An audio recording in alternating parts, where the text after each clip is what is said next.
Welcome viewers, আবারও চলে এসেছি তোমাদের প্রিয় চ্যানেল দাস সেলফ এডুকেশনের নতুন একটি ভিডিওতে।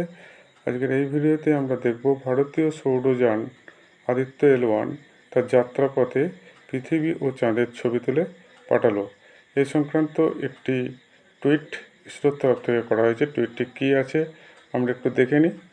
Aditya L1 mission, Aditya L1 destined for the Sun Earth L1 point takes a selfie and images of the Earth and the Moon। এই টুইটটি করে পাঠিয়েছে। এ সংক্রান্ত এবার ছবিটি আমরা দেখব।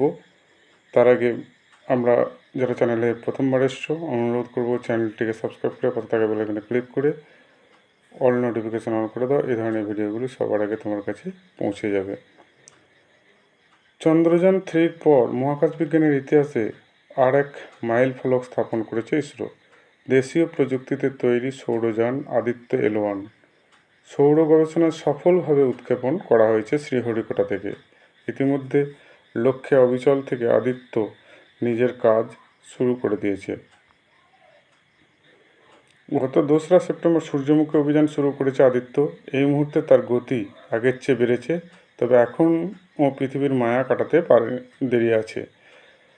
3রা সেপ্টেম্বর প্রথমবার কক্ষপথে বদলেছিল সৌরযান। সব ঠিক থাকলে এরপর 10ই সেপ্টেম্বর সে তৃতীয়বারের জন্য কক্ষপথ বদলাবে। এইভাবে 5বার কক্ষপথ বদলানোর পরে আসবে সেই মুহূর্ত। সব মিলিয়ে 15 থেকে 16 দিন লাগবে।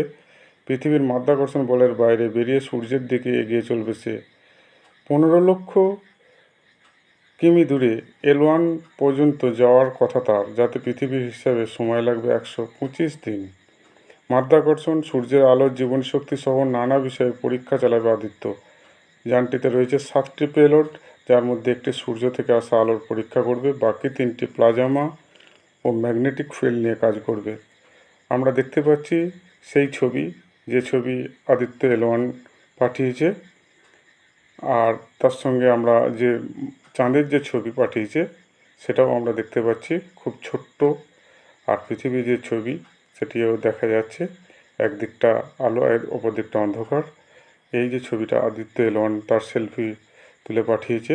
বৃহস্পতিবার মহাকাশে যাত্রাপথে সেলফি তুলেছে ভারতীয় সৌরযান, পাশাপাশি চাঁদ ও পৃথিবীর ছবি তুলে পাঠিয়েছে। মহাজাগতিক সেই ছবি প্রকাশ্যে আনলো ইসরো। আজকে ভিডিও এই পর্যন্ত। Thanks for watching.